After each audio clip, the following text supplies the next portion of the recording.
Today I am going to start the third unit of physics, that is magnetic effect of electric current.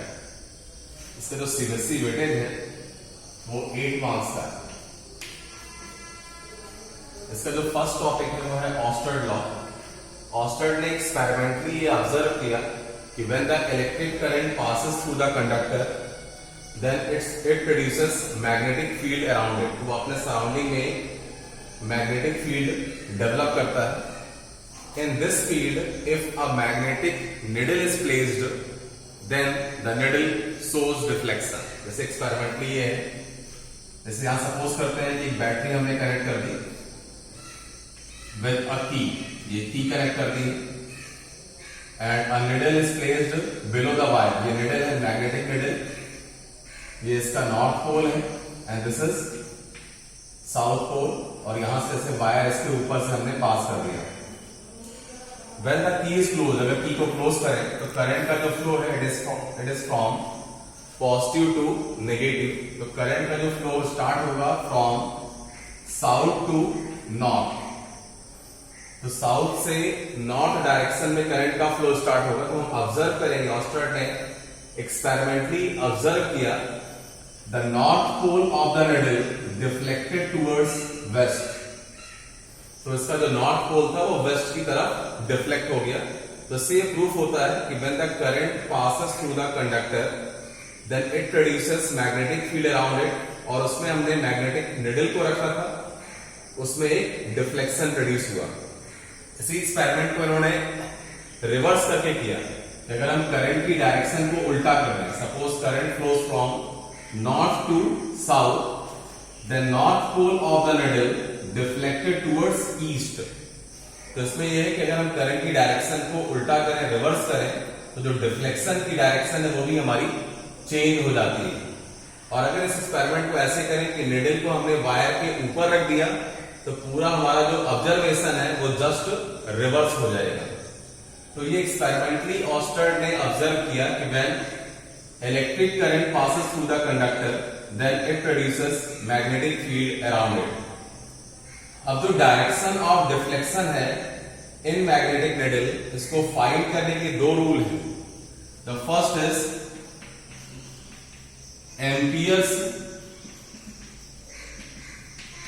Amperes swimming rule, और दूसरा है snow rule. तो first है Ampere's swimming rule और दूसरा है snow rule. तो Ampere swimming rule पहले हम इसको डिस्कस करेंगे. तो एम्पियर स्विमिंग रूल,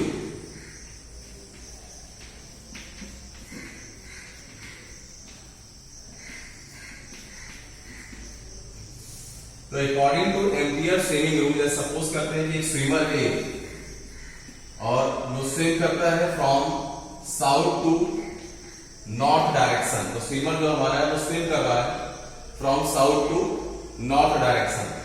और जो करंट है यहाँ पे करंट इसमें एंटर कर रही है, करंट आई है, current enter from his feet and emit from his head. उसके हेड से बाहर आ रही है करंट.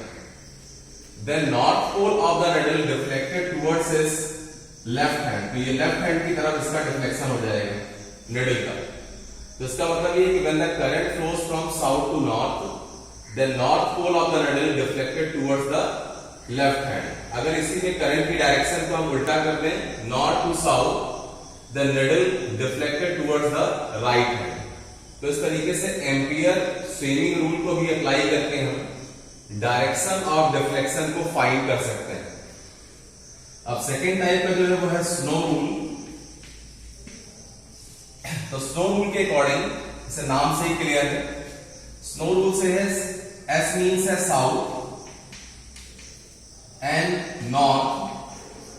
इसका मतलब the current flows from south to north. अगर करंट का फ्लो कहां से है, साउथ से नॉर्थ. O का मतलब है over. The wire is placed over the needle. The current flows from south to north and the wire is placed over the needle. The north pole of the needle deflected towards west. तो snow rule से हम easily direction of deflection को find कर सकते हैं कि if the direction of current is south to north and the wire is placed over the needle, the north pole of the needle deflected towards west direction. तो snow rule से भी हम direction of deflection को find कर सकते हैं। ये तो ही बात कि अगर हम किसी भी कंडक्टर में करंट को फ्लो कराएं तो उससे एक मैग्नेटिक फील्ड डेवलप होती है। अब उस मैग्नेटिक फील्ड की स्ट्रेंथ कितनी है, उसका मैग्नीट्यूड क्या है, इसको फाइंड करने के लिए जो हमारा नेक्स्ट एक्सप्रेशन है वो है Biot-Savart law. It is very important topic. तो नेक्स्ट टॉपिक हम देखते हैं।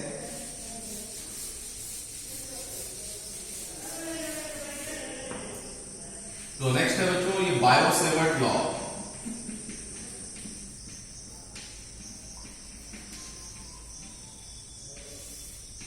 तो बायो-सेवर्ट ने इसमें एक एक्सप्रेशन फाइंड किया कि अगर हम किसी भी कंडक्टर में करंट पास करें तो कंडक्टर में करंट पास करने पर उससे कितना मैग्नेटिक फील्ड डेवलप होगी, उसकी कितनी स्ट्रेंथ है, उसको फाइंड किया बाय बायो-सेवर्ट एक्सप्रेशन के थ्रू उन्होंने फाइंड किया। उसको बायो-सेवर्ट लॉ बोलते हैं। तो यहां पर हम कंसीडर करते हैं कि ये कंडक्टर है और इस कंडक्टर में जो करंट का फ्लो है वो आई करंट फ्लो हो रही है। इसका एक स्मॉल एलिमेंट ले लें, इसकी छोटा सा एलिमेंट हमने ले लिया, छोटा सा पार्ट है, इसकी लेंथ है dl। तो जो इसका करंट एलिमेंट होगा इसको हम बोलते हैं I dl वेक्टर। तो करंट की जो डायरेक्शन है ये ऐसे ऊपर की तरफ है। इसका एक छोटा सा पार्ट हमने ले लिया, दिस पार्ट इज AB। जो वायर है इसकी छोटी सी लेंथ ले ली, इसकी लेंथ है dl और ये जो करंट एलिमेंट है इसको हम रिप्रेजेंट कर रहे हैं I dl वेक्टर से। अब हमको फाइंड करनी है magnetic field strength due to this small current element at r distance. तो यहां से r डिस्टेंस पे एक पॉइंट P हमने कंसीडर किया, जिसमें फाइंड करना है magnetic field strength due to this small current element. यहां पर हमें फाइंड करना है। सपोज करते हैं आइडियल वेक्टर और ये r वेक्टर, इसके बीच में जो एंगल है दिस एंगल इज थीटा। तो according to Biot Savart law the magnetic field strength at point P, magnetic field strength at point P depends on number of factors. तो पहला factor है मैग्नेटिक फील्ड को represent कर रहे हैं dV से। This is magnetic field due to small element, इसलिए dV लिखा है। dV इज directly proportional to current I। जितनी ज्यादा करंट होगी मैग्नेटिक फील्ड की वैल्यू उतनी ग्रेटर आएगी। सेकेंड टर्म है dV is proportional to dl। Wire की लेंथ जितनी ज्यादा हम लेंगे magnetic field will be greater. Third factor dV is proportional to sine theta, where theta is the angle between dl vector and r vector। तो dl vector r vector के बीच का angle theta है, so dV is proportional to sin theta। Fourth factor dV is proportional to 1 by r square, where r is the distance of the point जिस पे हमें magnetic field find करनी है from the wire। तो ये factors है। पहला है depends on current, it depends on the length of conductor, it depends on the sign of angle between dl vector and r vector, and it is inversely proportional to the square of distance between them। अगर इन factors को हम combine करते हैं तो by these equations, अगर इन equations को हम combine करें so we get dV is proportional to I dl sin theta by r square।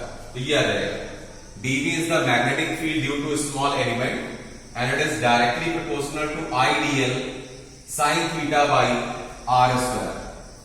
When proportional sign removed then place the constant, एक constant हम place करेंगे so we get dV is equal mu naught upon 4 pi into I dl sin theta upon r square। तो यहां से हमने proportional sign को remove किया so we get a constant value, this is mu not upon 4 pi. यहां जो ये mu naught है इसको बोलते हैं permeability of free space. This is the permeability of free space mu naught. और एसआई सिस्टम में इस म्यू नॉट की जो वैल्यू है it is equal to mu naught equal to है 4 pi into 10 power -7 tesla into metre per ampere. This is the value of mu not. तो mu not is equal to 4 pi into 10 power -7 tesla into metre per ampere, ये mu not की वैल्यू है। तो इससे हमें formula मिल गया magnetic field का कि magnetic field due to small element dV is equal mu not upon 4 pi IDL sine theta by r square. तो इस फॉर्मूले से हम कैलकुलेट कर सकते हैं magnetic field due to small element. अब इसका वेक्टर फॉर्म हम देखते हैं कि what is the vector form of this. तो dV का हम वेक्टर फॉर्म में कैसे करेंगे, इसके लिए देखिए vector form of Biot Savart law. तो बायो-सेवर्ट लॉ का वेक्टर फॉर्म देखते हैं। तो इसके लिए dV इज इक्वल टू है mu not upon 4 pi IDL sine theta by r square. इसमें क्या करें, इसमें r मल्टीप्लाई कर दें और r को डिवाइड कर लें, तो इसमें कोई चेंज नहीं आएगा। तो उस केस में dV इज इक्वल टू हो जाएगा ये म्यू नॉट अपॉन 4 पाई, इसको लिख सकते हैं IDL vector cross r vector divided by r cube कर सकते हैं इन वेक्टर फॉर्म। तो अगर इसको हम वेक्टर फॉर्म में लिखें तो देखिए a vector cross b vector होता है AB साइन थीटा, तो dl into r into sine theta, इसको हम लिख सकते हैं dl vector cross r vector और r स्क्वायर और r हो जाएगा r क्यूब और it is equal to dv vector. तो this is the vector form of Biot Savart law. तो dv vector is equal to mu not upon 4 pi I dl vector cross r vector upon r cube. तो ये इसका vector form है। Thank you.